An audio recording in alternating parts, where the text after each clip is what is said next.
Hi అండి. ఈరోజు బబ్బిగానికి ఆలు రైస్ చేసిన.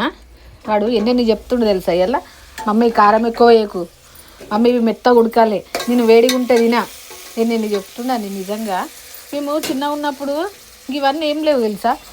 మేము స్కూల్కు టైం అయితే మా అమ్మ అన్నం వండి పెడుతుండే, దాంట్లో కారం పొడి కొంచెం అల్లం ఎల్లిగడ్డ వేసుకొని కలుపుకొని తిని పోతుంటుంది. లేదంటే గంజి అయితే అసలు ఇప్పుడు అది కళ్ళకు కూడా కనబడతలేదు. అసలు తిన్నటోళ్ళు అయితే ఎవరు నాకు కననే పడతలేరు. గంజి వంపి దాన్ని అన్నం వేసుకొని ఉప్పు వేసుకొని తినిపోతుంటుంది.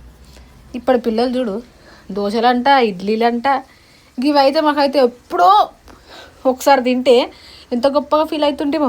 ఈరోజు మేము అవి తిన్నాం రాని మా ఫ్రెండ్స్తో ఎంత మంచిగా గొప్పగా చెప్పుకుంటుంటేమో.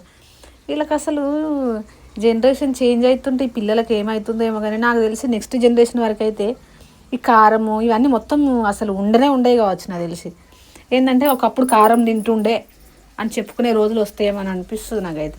ఇలా నీ స్కూళ్ళకు దించి బండి మీద కొంట వేసి స్కూల్ గేట్ కాడ దించినా కూడా పోనీకి అంత బద్ధకం అవుతుంది. మేమైతేనా 3-4 కిలోమీటర్లు నడుచుకుంటూ పోతుంటాం. నిజం తెలుసా, ఎంతో మస్తు దూరం నడుచుకుంటూ పోతుంటే. అట్లున్నది జనరేషన్, ఏం చేస్తాం. సర్లే కానీ కొంచెం ఛానల్ సబ్స్క్రైబ్ చేసుకొని లైక్ చేయండి, సరేనా? మీ రోజులలో ఎట్లుండిన స్కూల్ రోజులలో వీలుంటే కామెంట్ చేయండి, సరేనా?